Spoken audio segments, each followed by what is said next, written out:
Assalamualaikum warahmatullahi wabarakatuh. Bismillahirrahmanirrahim. Alhamdulillahirabbil alamin.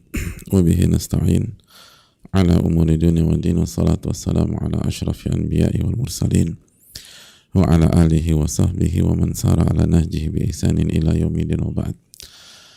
Hadirin Allah muliakan, alhamdulillah kita panjatkan puji dan syukur kita kepada Allah Subhanahu wa taala atas segala nikmat dan karunia yang Allah berikan. Dan Allah senantiasa sampaikan kepada kita nikmat yang gak bisa kita hitung, kita gak bisa sebutkan satu demi satu saking banyaknya. Dan tugas kita adalah bersyukur dan bersyukur dengan segala keterbatasan dan kekurangan kita. Wa in ta'uddu ni'matallahi la tuhsuha, dan jika kalian ingin menghitung nikmat Allah, kalian gak akan bisa menghitungnya. Dan nikmat terbesar adalah nikmat ilmu yang bermanfaat, nikmat iman, nikmat amal soleh, nikmat diberikan kunci kebahagiaan di dunia dan di akhirat. Karena kuncinya adalah ilmu. Kuncinya itu ilmu. Ulama menyatakan, man kana yuridu dunya fa'alaihi bil ilm, wa man kana yuridul akhirah fa'alaihi bil ilm. Barang siapa yang ingin dunia maka dia harus tahu ilmunya. Dan barang siapa yang ingin akhirat, dia pun juga harus tahu ilmunya. Dan ilmu yang dimaksud, kata para ulama, adalah ilmu yang bermanfaat. Al-ilmu nafi'. Ilmu yang bermanfaat. Bukan hanya ilmu sebatas maklumat, teori, wawasan, dan lain-lain. Yang diminta oleh Nabi kita SAW adalah, Allahumma inni as'aluka ilman nafi'a. Ya Allah, aku meminta ilmu yang bermanfaat. Ilmu yang bermanfaat. Dan kita tahu bersama-sama bahwa seluruh para sahabat itu adalah generasi terbaik umat ini. Khairun nasi qarni. Sebaik-baik manusia itu generasiku. Dan kita tahu bersama tidak semua dari mereka itu ulama. Tapi kenapa menjadi generasi terbaik? Karena ilmunya bermanfaat.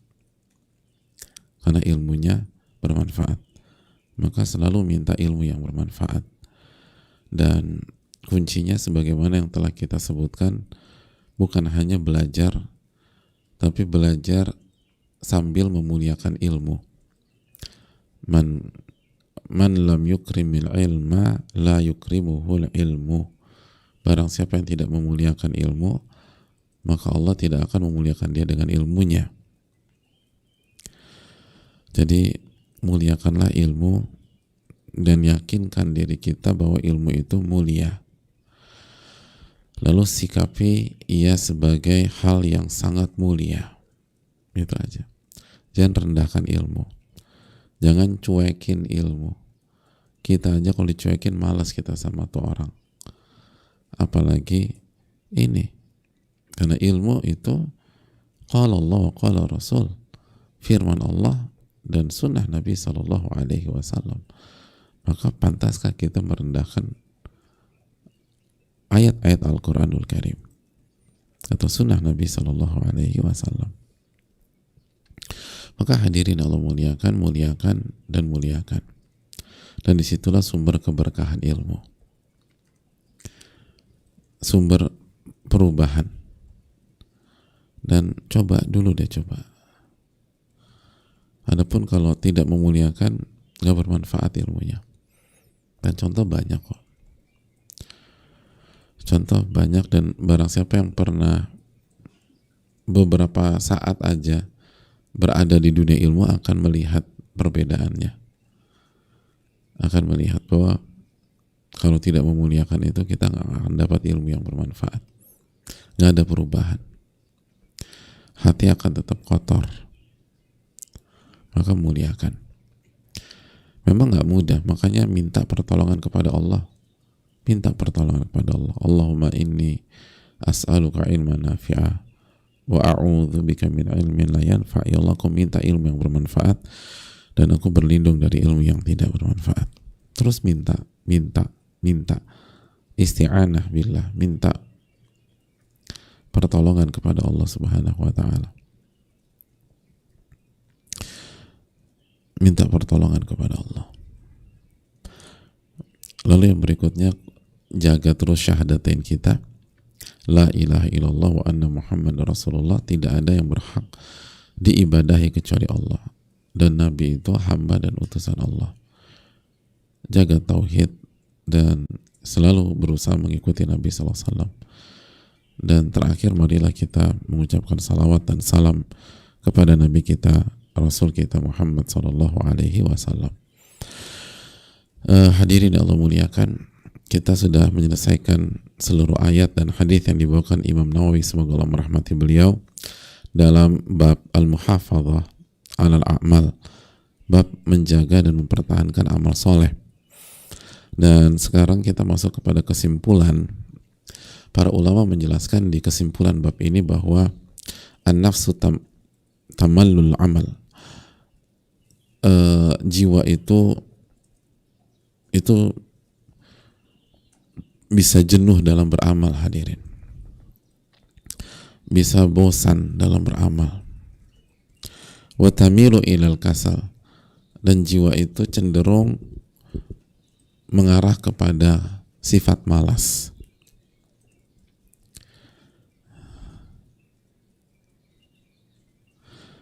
Jadi ini prinsip, bukan prinsip, artinya ini kaidah, dan ini dirasa oleh setiap kita. Jiwa itu akan jenuh, akan bosan ketika beramal, dan akan cenderung pada rasa malas. Itu jiwa. Dan orang-orang berhasil yang kita lihat itu pun memiliki hal ini dalam dirinya. Tapi bedanya, mereka dikasih taufik oleh Allah untuk bisa menghadapi dan tidak menuruti keinginan malasnya tersebut.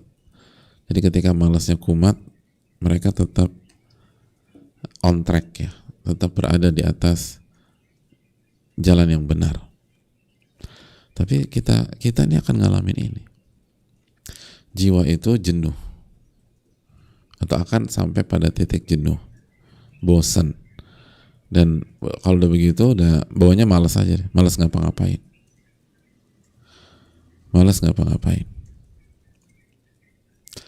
Hatta innal ibadati fi ba'dil ahyan yajri 'alaiha ma yajri 'ala ghairiha minal a'mal. Sampai ibadah itu di beberapa waktu itu dijalani, tapi seperti dijalani sebuah rutinitas aja, nggak ada ruhnya. Ya tetap sholat, tapi udah sholat tuh kayak ke kantor aja. Coba sebagian orang ketika berangkat pagi-pagi kantor kan, sebagian, ya nggak semua, sebagian kayak mukanya tuh nggak ada energi, nggak semangat gitu, ya jenuh gitu. Ya emang gue harus ke kantor, apalagi kalau hari Senin. Kalian nggak sih muka-muka hari Senin tuh kayaknya males atau bete banget gitu. Nggak semua, sekali lagi, tapi itu yang dirasa banyak orang. Habis liburan senang-senang, capek, pengen tuh tidur, tapi harus masuk, udah gitu crowdnya luar biasa di hari Senin.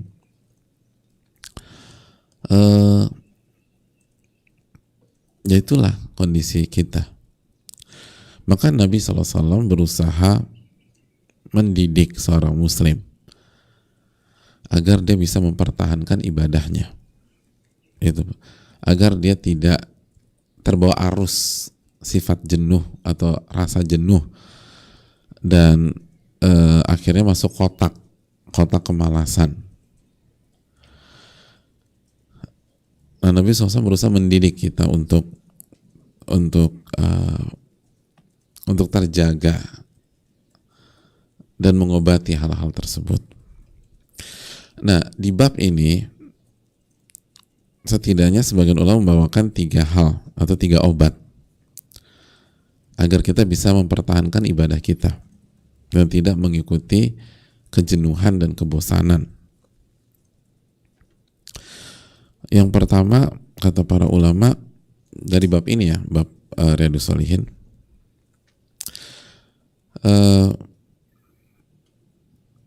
Nabi SAW itu mendidik kita untuk senantiasa membersihkan jiwa dan ruh.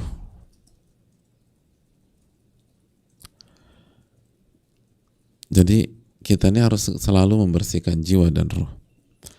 Jangan biarkan jiwa dan ruh itu menjalani hari-harinya begitu saja. Menjalani hari-harinya begitu saja tanpa ada upaya untuk dibersihkan.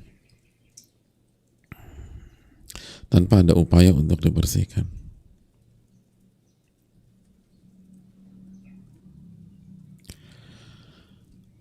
Ya semua begitu gitu loh. Semua harus diservis. Kita punya apa sih? AC harus diservis. Walaupun 2 PK kamar kita kecil, ya tetap aja satu titik tuh harus dibersihin tuh AC. Begitu bersihin debu semua. Kamar juga gitu, harus disapu, harus dipel. Walaupun terkesan tuh kamar kinclong, tapi kalau nggak dibersihin ya debu juga. Mobil harus diservis, harus ganti oli, semua begitulah. Motor pun demikian. Itu sunnatullah dalam kehidupan dunia, itu harus dibersihkan, harus diservis. Nah jiwa kita juga demikian. Kalau nggak kotor, jemaah. Kalau nggak kotor. Nah itu yang perlu kita tanamkan. Dan itu salah satu pesan Imam Nawawi dalam bab ini. Jiwa itu harus dibersihkan. Nah, dibersihkannya jiwa, kata para ulama, wa tazkiyatu tatimu min khilali iddati ta'at.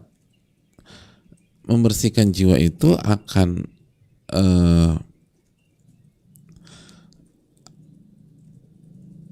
terlaksana dan berhasil dilakukan dengan beberapa amalan.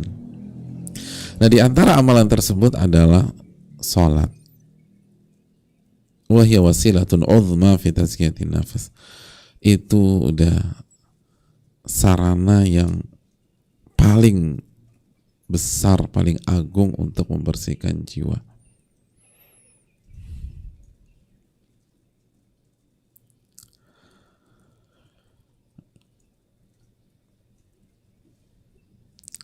Salat, jemaah. Makanya hadirin Allah muliakan, lihat dalam bab ini. Aisyah mengatakan apa? Kalau Nabi kalau tidak salat malam karena sakit atau ada sesuatu, beliau akan salat di pagi harinya atau di siang harinya. Kenapa? Kenapa Nabi nggak ninggalkan salat malam? Karena itu pembersihan jiwa, salat itu. Pembersihan jiwa.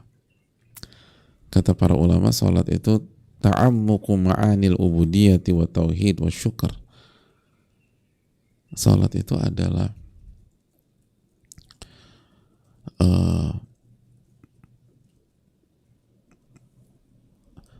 perenungan dan kedalaman arti dan makna dari ibadah, makna dari tauhid dan rasa syukur kepada Allah.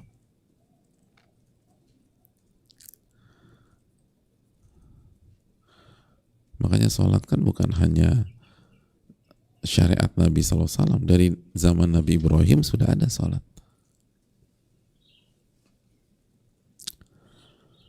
Jadi kalau kita ingin membersihkan jiwa kita, kenapa hatiku kotor banget ya?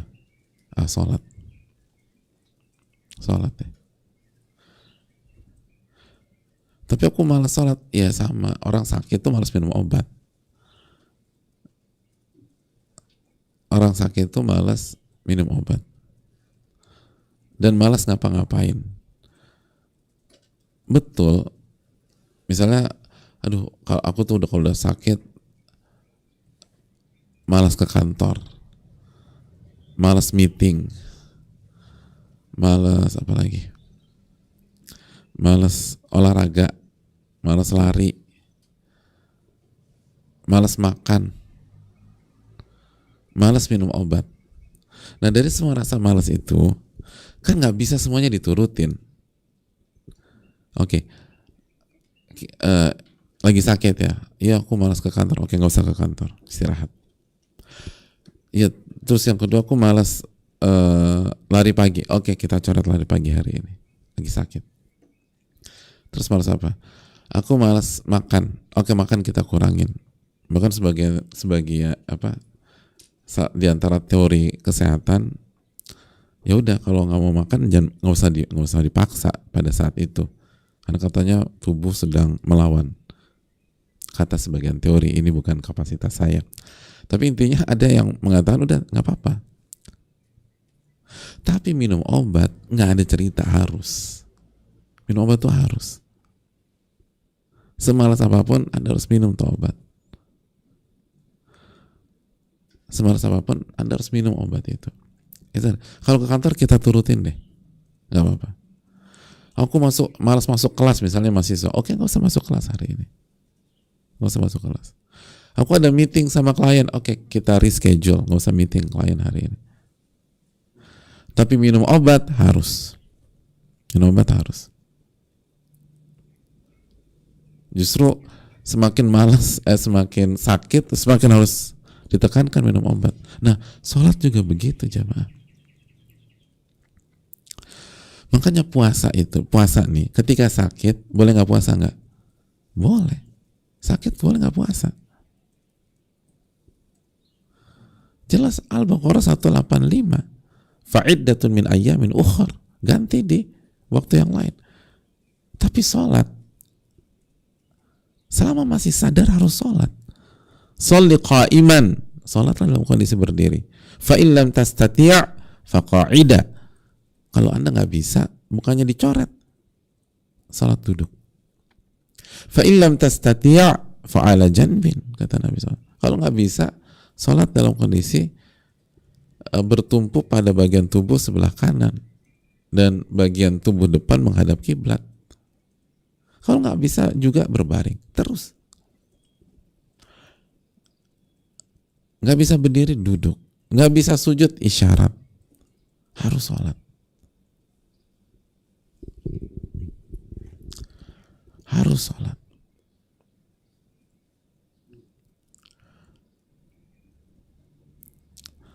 Karena itu obat. Itu obat. Obatnya jiwa dan hati itu sholat. Maka lihat deh, kalau pas kita agak-agak miss sholat itu, jangankan nggak ngerjain ya. Ini sholat misalnya nggak tepat waktu, nggak di awal waktu misalnya, tanpa ada alasan yang syar'i, dan itu mungkin udah 3-4 hari, itu terasa deh, jiwa tuh nggak enak. Mulai agak baper-baper begitu, tuh emosional, gampang marah, itu deh. Makanya kan Nabi, iya Bilal arih Nabi sholat, iya wahai Bilal, kita break dulu, kita sholat. Itu begitu ada masalah, sholat dulu. Wa ju'ilat qurratu aini fi sholat, dan penyejuk mata dan penyejuk hatiku itu Allah jadikan dalam sholat, dalam sholat.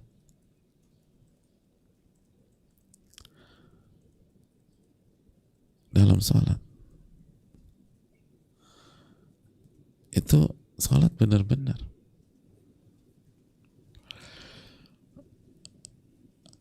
Jangan pernah diremehkan.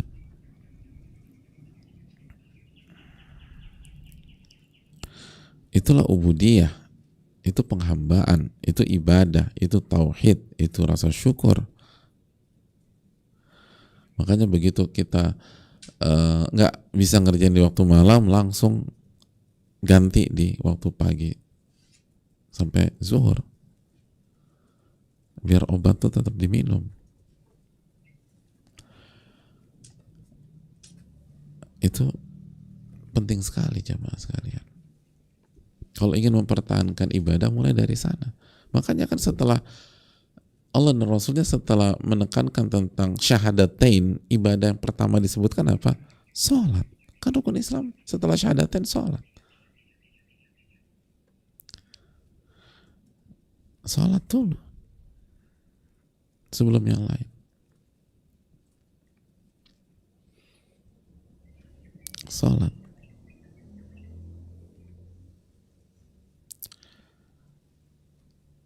Karena kekuatan tuh ada di sana, pertahanan tuh ada di sana. Ingin continue, ingin mempertahankan amal ibadah, ingin mempertahankan kesolehan setelah Ramadan, sholat.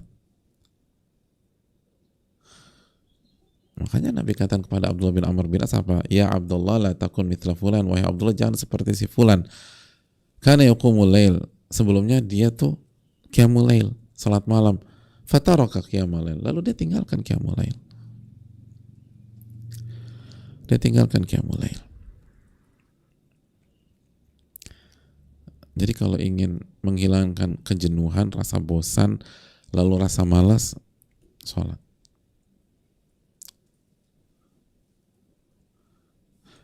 Semalas apapun sholat.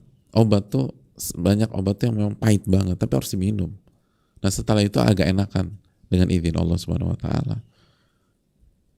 Aduh aku malas banget, pokoknya sholat, lawan tuh. Walaupun pahit itu obat, sholat.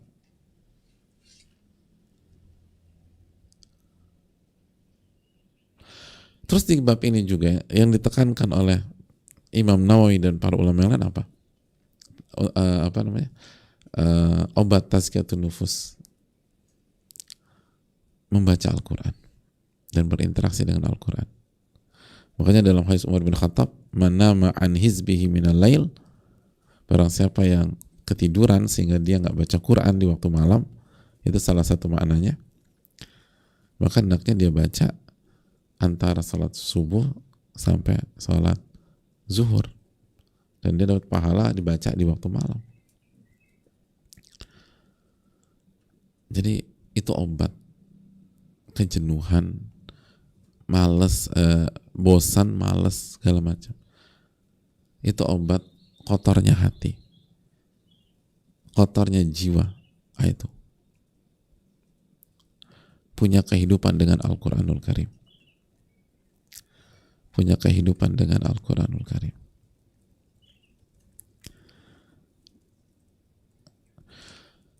Makanya orang yang sudah hijrah harus bisa baca Quran. Kalau hijrahnya baru 1 bulan yang lalu, 2 bulan yang lalu, 6 bulan yang lalu, oke lah. Tapi ada orang hijrah udah 3 tahun, udah 4 tahun, udah 5 tahun, dan tetap nggak bisa baca Al-Quran. Maka ini muqassirat dan muqassirun. Ini kelalaian. Dan lihat hidupnya nggak nyaman. Hidupnya bermasalah. Jiwanya tuh kotor, gersang. Hidup tuh hambar. Dan walaupun mungkin aktif di dunia kajian atau di dunia nggak dapat ininya. Lu gimana sedangkan Allah mengatakan Al-Quran itu ruh? Ayatnya udah berapa kali kita sebutkan, surat apa? Al-Quran itu ruh. Asy-Syura ayat 52. Wa kadzalika auhayna ilaika ruhan min amrina. Dan begitulah kami wahyukan kepada engkau ruh, ruhan, Al-Quran, dengan perintah kami. Al-Quran itu ruh. Al-Quran itu ruh. Dan itu real. Antum yang hobi bola gitu ya, ada pemain-pemain itu ruhnya pertandingan. Kalau dia nggak main, itu pertandingan nggak ada ruhnya. Itu cuma pertandingan 90 menit. Gimana kehidupan bertahun-tahun lalu Anda nggak pakai ruh ngejalanin ini semua? Nggak akan tenang, nggak akan bahagia.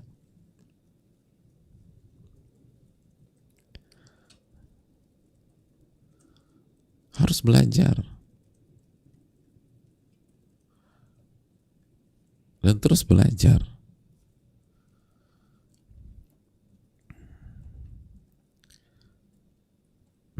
ditekankan? Kenapa ini ditekankan? Kan masih banyak amalan lain, kan itu sholat, lalu Al-Quran itu udah obat deh. Kan syifa kata Allah. Obat penyembuh. Ruh.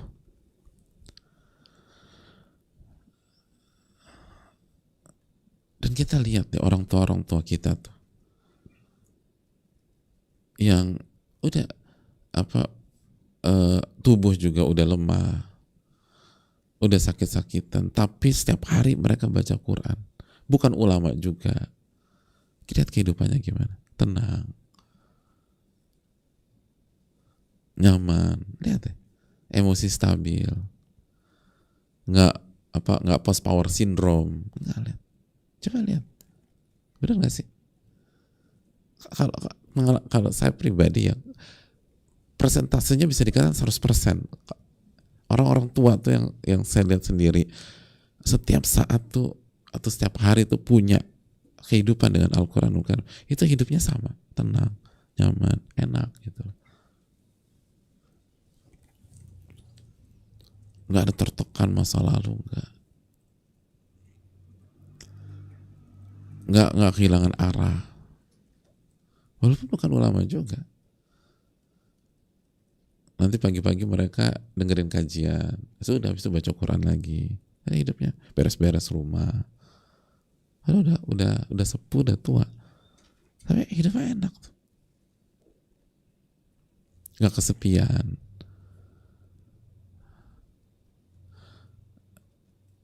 Nggak kesepian.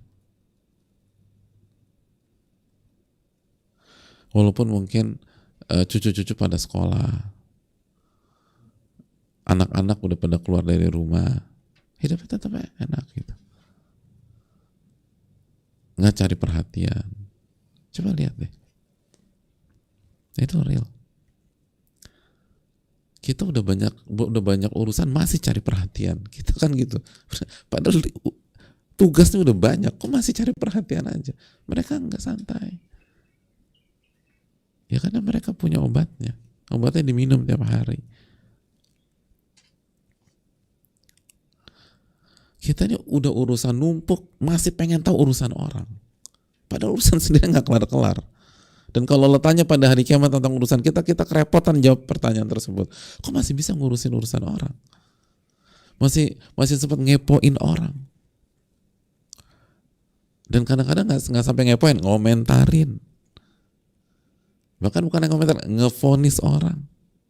Yang padahal bukan kapasitas kita. Padahal urusan kita jauh lebih berantakan dari dia mungkin.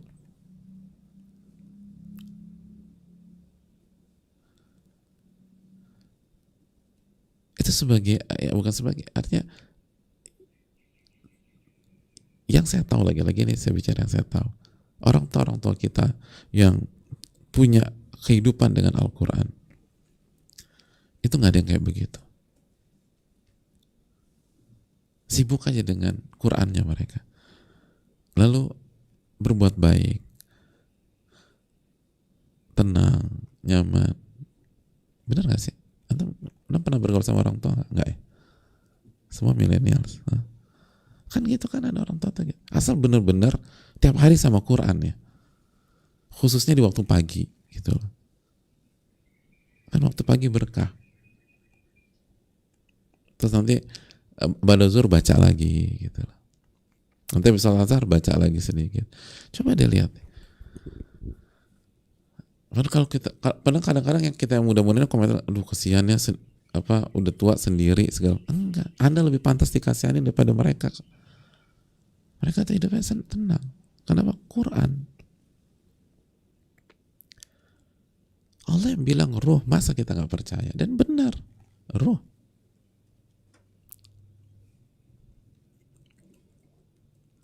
Ruh.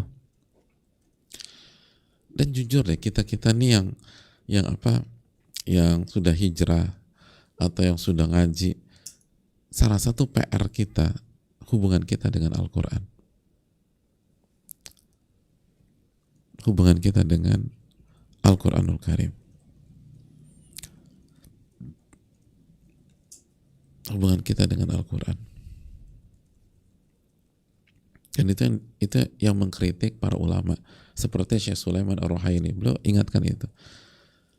Sebagian penuntut ilmu itu disayangkan nggak punya hubungan yang hangat dengan Al-Quranul Karim.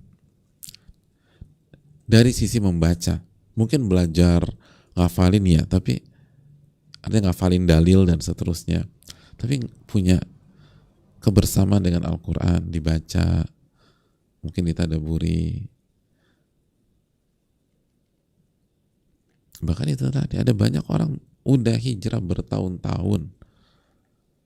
Udah kalau penampilan udah kayak ustadz sama ustadzah, udah meyakinkan. Bahkan lebih meyakinkan mereka daripada ustadz mereka gitu. Kalau penampilan. Tapi nggak bisa baca Quran. Dan maksud bisa baca Quran bukan ini ya, bukan suaranya. Suaraku jelek, bukan suara. Gimana makharij, bagaimana tajwidnya, bagaimana baca benar gitu aja deh. Baca benar. Ini nih obat. Salah satu ayat yang sering kita sampaikan kan Al-Isra 82. Apa yang Allah kata Al-Isra 80? Wa nunazzilu minal Qur'an ma huwa shifa wa rahmatun lil mu'minin. Dan kami turunkan dari Al-Quran ayat-ayat yang fungsinya sebagai obat penyembuh dan kasih sayang bagi orang-orang yang beriman. Kasih sayang bagi orang-orang yang beriman.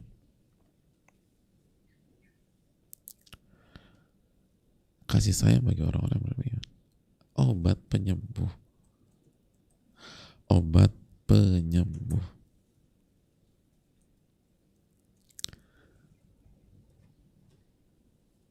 Obat penyembuh, hadirin. Jadi makanya kalau kita ketiduran waktu malam, baca di waktu pagi.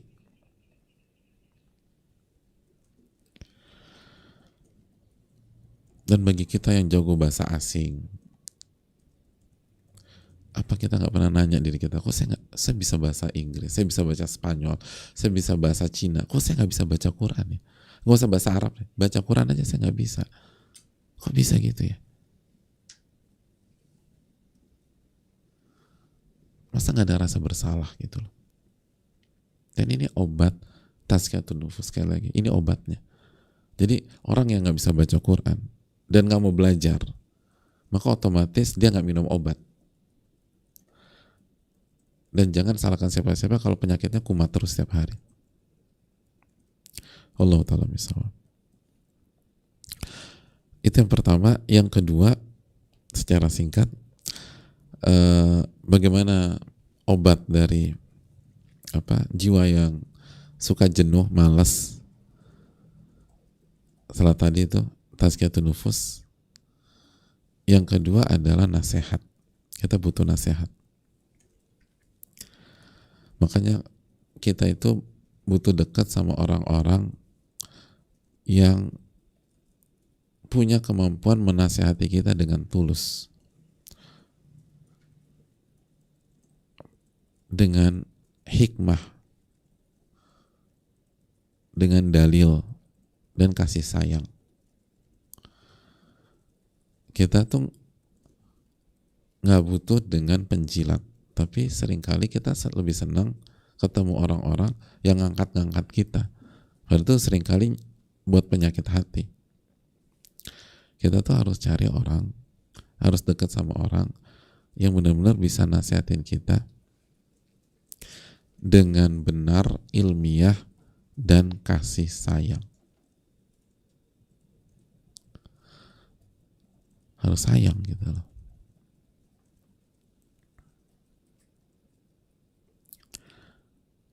Karena itu obat. Makanya Nabi SAW bilang apa dalam bab ini kepada Abdullah bin Amr bin As, ya Abdullah, la takun mithla fulan. Wahai Abdullah, jangan seperti si fulan ya. Itu nasihat, jangan kayak si fulan. Dulu dia si Qiyamul Lail, sekarang dia nggak Qiyamul Lail. Makanya kenapa para sahabat itu bisa bertahan dan dengan level yang tertinggi setelah taufik dari Allah, ya karena mereka hidup bareng sosok yang senantiasa menasihati mereka. Siapa itu? Rasul sallallahu alaihi wasallam. Dan Nabi SAW itu bukan hanya menasihati yang benar, tapi juga menasihati dengan kasih sayang. Walaupun dalam satu dua hal Nabi tegas dengan buat sebagian sahabatnya, tapi itu sayang. Kan itu yang dikatakan Allah dalam surat Al-Balad ayat 17. Al-Balad ayat 17. Surat yang familiar di juz 30 kan. Orang-orang beriman itu gimana? Tsumma kana minal ladzina amanu. Lalu di antara orang beriman, wa tawasaw bil haq wa tawasaw bil marhamah. Mereka senantiasa saling memberikan nasihat dengan kesabaran, wa tawasaw bil marhamah, dan saling memberikan nasihat dengan kasih sayang. Nah, seringkali tuh kita tuh nasihatin orang nggak diterima. Iya, emang tuh orang tuh keras kepala. Emang udah kasih nasihat, udah bener nggak? Oh, pakai dalil. Gue tuh kalau kasih nasihat pakai dalil. Ya mungkin dalilnya benar, tapi coba nasihatnya karena sayang atau karena kesel. Nasihatin orang tuh karena sayang atau karena baper.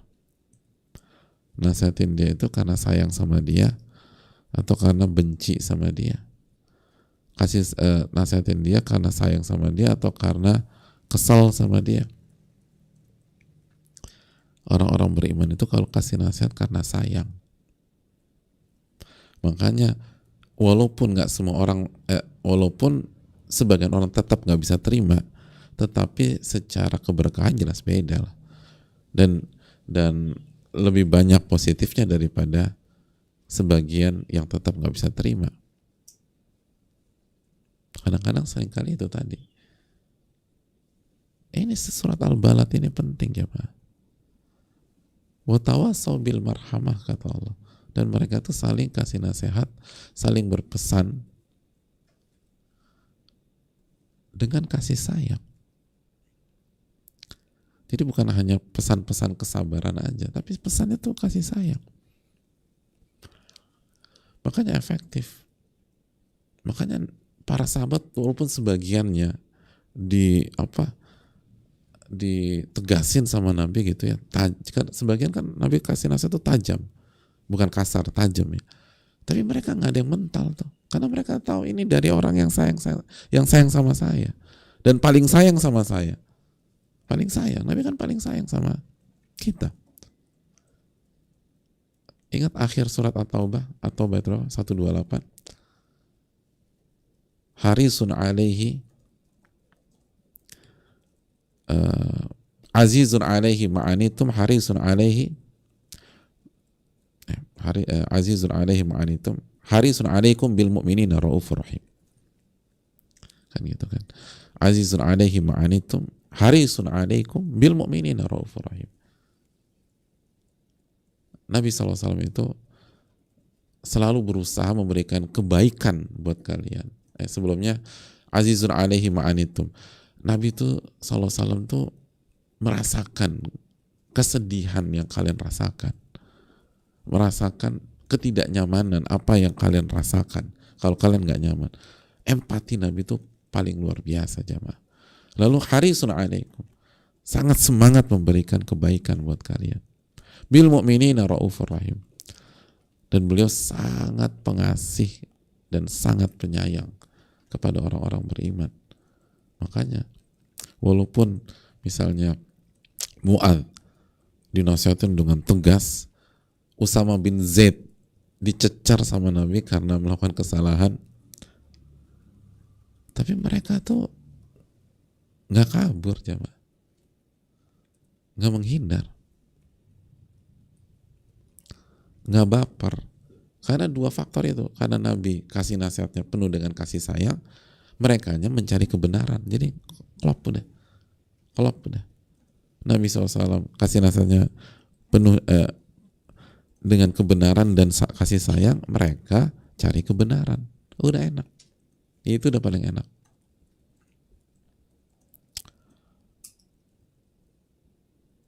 Gitu. Jadi nasihat penting. Jadi kalau kita ingin apalagi pas jenuh ya, pas bosan, pas males, cari orang yang bisa nasihatin kita. Itu udah deh. Cari nasihatnya. Kalau nggak bisa langsung, ya udah ikut kajian. Cari yang berkaitan dengan kita nih. Syukur-syukur kalau bisa langsung ketemu sama ahli ilmu dikasih nasihat. Itu begitu. Atau yang lebih tinggi ilmunya, mungkin bukan ustadz, bukan guru, tapi lebih senior dalam ilmu. Kayaknya beliau tuh, aku punya teman istiqomah banget kayaknya. Nahsabu kadzalik. Wallahu hasibu la nuzaki 'ala Allahi ahad.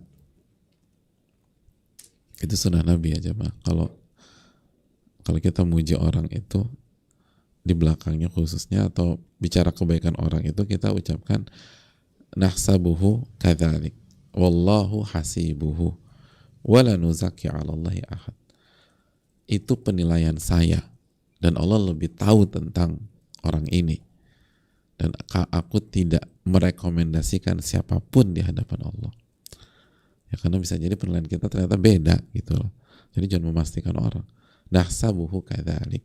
Itu penilaian saya. Sebatas pengetahuan saya tuh dia baik. Allah yang lebih tahu. Dan saya tidak merekomendasikan siapapun di hadapan Allah. Ya, lanjut lagi. Kalau ketemu orang itu, udah minta nasihat.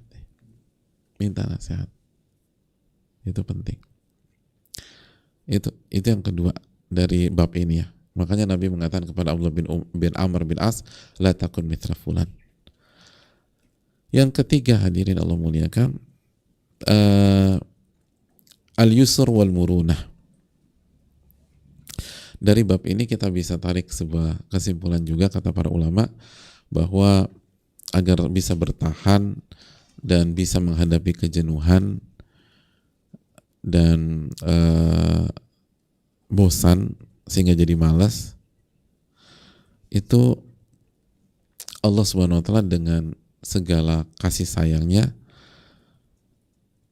itu memudahkan kita. Dan di antara bentuk kemudahan, Allah menetapkan melalui lisan nabinya sallallahu alaihi wasallam bahwa amalan yang Allah paling cintai apa? Yang paling kontinu walaupun sedikit. Coba kalau harus banyak, repot kita jemaah. Tapi Allah, Masya Allah, Allah tuh baik banget sama kita. Yang amalan yang paling Allah cintai, yang paling kontinu walaupun sedikit. Itu kan dengar kata sedikit pas lagi males, itu kan aduh enak banget gitu loh. Oh jadi kalau walaupun sedikit aku bisa dicintai oleh Allah. Ya bisa mas, asal jangan diberhentikan ini. Terus jaga. Oke. Asal sedikit aja. Iya sedikit aja. 2 rakaat. Iya 2 rakaat deh. Udah 2 rakaat. Bener nih, bener. Nabi SAW bilang begitu. Tidur. Atau misalnya udah bangun sebelum subuh tapi malas sholat witir. Mas sholat witir dulu. Nggak lagi malas. Ini Allah tuh cinta sama orang yang kontinu walaupun sedikit. Maksud sedikit? Iya, udah sholat witir walaupun 1 rakaat deh. Emang bisa? Ya bisa lah. Yang penting jangan ditinggal tuh sholat witir. Jangan sampai ada satu malam kita nggak sholat witir. Tapi aduh lagi malas nih. 1 rakaat. Masa nggak bisa 1 rakaat ya? Lalu Allah akan cinta sama kamu. Benar 1 rakaat doang. 1 rakaat. 1 rakaat. Ya udah bisa kan sholat 1 rakaat. Jadi itu Allah tuh maha baik buat kita. Allah maha baik. Belum lagi itu tadi, kalau kita nggak baca di waktu malam, nggak sholat waktu malam, ganti di waktu duha gitu. Aduh udah deh. Nah, ada futur. Tadi malam nggak baca Quran, nggak sholat malam. Sekarang. Masih bisa? Bisa. Ini hadisnya. Hadis Umar. Hadits Aisyah. Oh, masih ada kesempatan buat aku? Ya masih lah mas, Allah tuh baik banget. Sekarang nih, jam 9 pagi, ya sampai sekarang, ya baca Quran. Terus, udah, biasa salat malam berapa? Ya aku biasanya sih 9 rakaat, ya udah buat 10 rakaat. Berapa menit sih 10 rakaat? Sebentar, nggak sampai setengah jam. Jadi ini bentuk kemudahan juga kata para ulama untuk mengusir dan keluar dari lembah kemalasan gitu. Karena kalau dikasih terus, dikasih target yang besar-besar, berat-berat, ya orang jatuh juga. Mana sedikit aja, walaupun cuma 1 rakaat, 2 rakaat. Aduh, malam ini aku malas banget ngantuk. 10, baca 10. Baca 10 ayat lah. 10 ayat, masa nggak bisa 10 ayat? 10 ayat. Ada 10 ayat tidur deh. Karena Nabi SAW mengatakan, kalau membaca 10 ayat di waktu malam, dia tidak tercatat sebagai orang lalai. Oh gitu ya.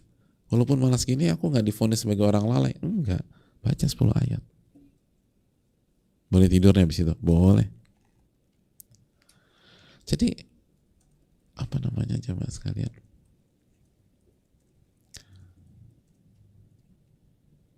Mudah jadi enak gitu loh.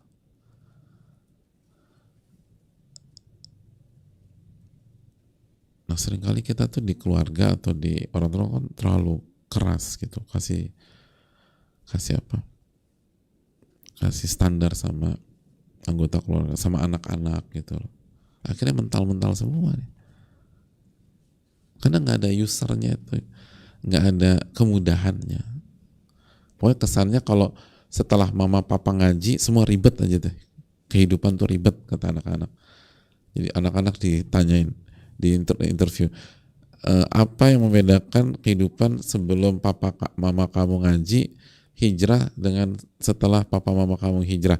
Ribet Pak Ustadz, hidup tuh ribet, jelimet, nyebelin, semuanya haram, udah gitu aja. Nah ini berarti ada yang salah, ada indikasi ada yang salah. Wallahu ta'ala alam bisawab. Inilah 3 hal yang dijelaskan sebagian para ulama ketika menyimpulkan bab ini. Semoga Allah memberikan taufik kepada kita dan semoga Allah Subhanahu wa taala memberikan pertolongannya kepada kita. Wassallallahu wasallam ala nabiyina Muhammad wa ala alihi washabihi ajmain.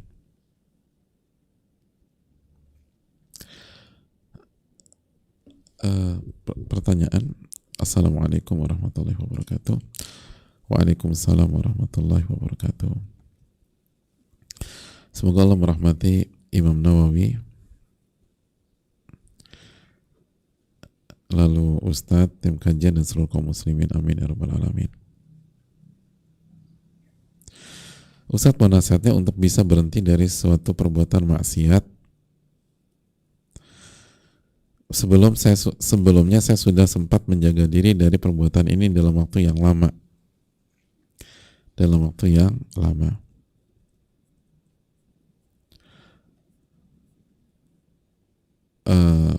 Namun saat terjatuh lagi, sekarang sangat sulit untuk menjaga diri.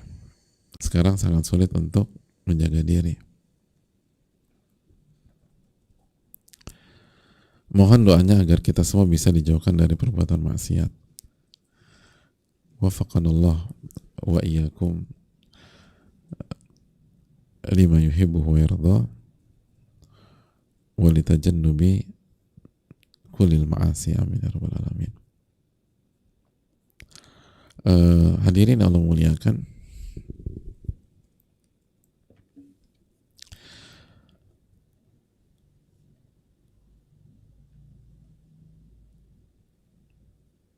ini kendala banyak di antara kita ya. Dan yang atau PR yang harus kita selesaikan kita semua, dan solusinya kata para ulama, yang pertama doa kepada Allah, minta pertolongan kepada Allah, selalu demikian, selalu demikian, minta pertolongan kepada Allah agar kita nggak jatuh kepada maksiat tersebut. Lalu yang kedua, setelah kita minta pertolongan sama Allah dan yakin ud'uni astajib lakum, minta kepadaku aku akan kabulkan. Yang kedua itu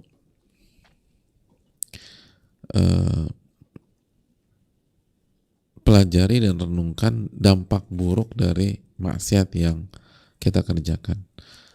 Karena perlu kita ingat, setiap maksiat itu ada efek samping, ada dampak buruk. Sadar atau nggak sadar, kita rasakan atau belum kita rasakan. Dan seringkali fatal. Seringkali fatal. Dan di sebagian orang nggak kena, dia nggak ngerasa di hari H atau H+1 atau H+2. Tapi bisa jadi dia kena 10 tahun kemudian, 15 tahun kemudian.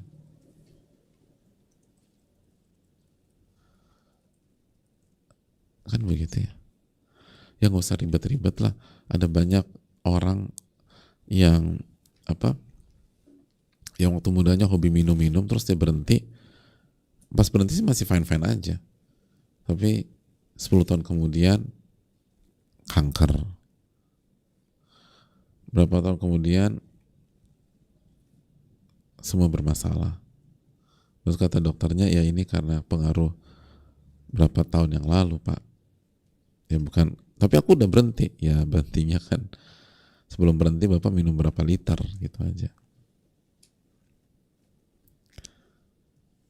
Ada banyak, atau ada sebagian ya, mungkin sebagian orang-orang yang kita kenal secara pribadi itu di usia 30-an, usia 40-an itu bermasalah akal sehatnya. Dan faktornya adalah drugs, putau atau sabu yang masuk ke dirinya pada saat dia SMA, pada saat dia SMA, pada saat dia kuliah. Gitu.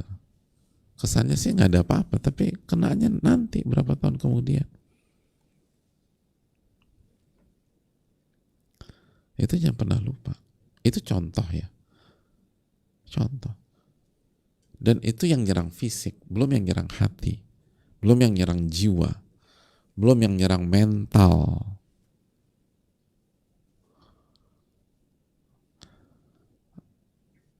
Itu maksiat tuh jahat, maksiat tuh jahat jemaah. Dan kita lalai, termasuk yang bicara. Jadi kita harus terus ingetin diri kita, ingetin diri kita. Ingat dampak buruknya tuh fatal. Dan itu nyerang fisik segala macam kan bukan musibah terbesar, bukan efek samping terbesar. Kata para ulama, efek samping terbesar dari maksiat apa? Dikeraskan hatinya, dibuat nggak khusyuk ketika sholat, nggak bergetar ketika baca Al-Quran. Oh, itu paling parah. Tapi kita tuh berpikir itu yang paling ringan. Karena orientasinya udah dunia. Padahal itu yang paling parah. Gak tertarik dengan Al-Quran dan hadits Nabi SAW. Gitu jemaah. Jadi ini yang perlu kita camkan. Wallahu ta'ala alam bisawab.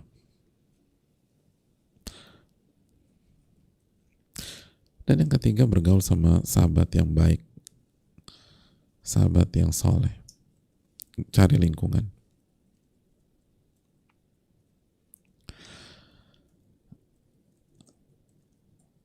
Dan kata para ulama, kalau nggak salah ini juga disebutkan Ibnu Qayyim ya, jatuh yang kedua secara umum lebih berat daripada jatuh yang pertama. Jatuh yang ketiga itu lebih berat daripada jatuh kedua dan jatuh pertama. Jadi jangan jatuh lagi. Jangan jatuh lagi. Salah satu analoginya gini loh. Ketika kita naik gunung nih, naik gunung, udah naik sampai sebutlah satu titik lah. Begitu kita tergelincir dan jatuh, mungkin terpelosok dan jatuh, mungkin kita bisa bangkit, tapi lebih berat loh, karena mungkin kaki udah kesleo, udah luka, udah segala macam. Mungkin bisa bangkit, tapi lebih berat lagi.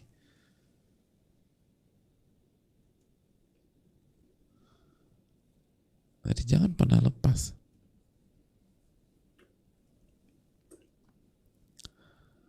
Jangan pernah, oh nanti iya nggak sadar, begitu kena lagi itu biasa. Makanya banyak penyakit kan gitu. Kena yang kedua di banyak, nggak semua penyakit itu lebih serius biasanya. Allah taala misal.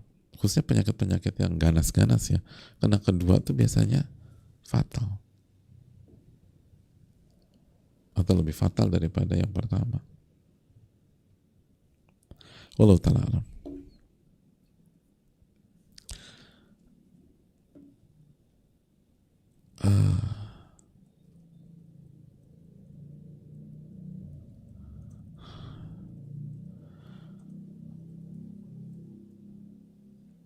Assalamualaikum warahmatullahi wabarakatuh. Waalaikumsalam warahmatullahi wabarakatuh. Semoga Allah selalu melindungi dan memberkahi Ustadz, tim kajian, serta seluruh kaum muslimin dan muslimat dimanapun berada. Amin ya rabbal alamin. Afwan Ustadz, saya ingin memohon nasihat bagaimana caranya menggenggam berbagai amalan agar tetap langgeng, berkualitas, bisa terus dikerjakan semuanya. Yang saya alami ketika saya mulai menggenggam sebuah amalan, lalu ada amalan lain yang lain seperti menurun kualitas maupun kuantitasnya. Bagaimana cara mengatasi hal ini? Mohon nasihatnya Ustadz. Jazakallahu khair katsiran. Terima kasih. Bertahap sebagaimana yang dijelaskan para ulama. Bertahap. Dan kasih kesempatan untuk adaptasi dulu. Jadi langsung jangan saya harus berubah, saya harus kerjaan A, B, C, D, E. Nggak, khawatir nggak siap diri kita, coba. Bertahap aja pelan-pelan. Cobain dulu, udah beradaptasi, udah oke, tambah lagi, lalu tambah lagi, terus. Makanya kan lihat arahan Nabi kepada Abdullah bin Amr bin As ketika disuruh puasa 3 hari setiap bulan. Oh, aku bisa ya Rasul. Oke, sehari puasa, 2 hari buka. Oh, aku bisa. Oke, berarti selang-seling puasa Nabi Daud. Bertahap kan Nabi ajarkan. Gak langsung gini ya, saya rasa kalian harus pakai amalan yang terbaik, itu puasa Nabi Daud. Enggak, pelan-pelan Nabi SAW. Allah Ta'ala Nabi SAW.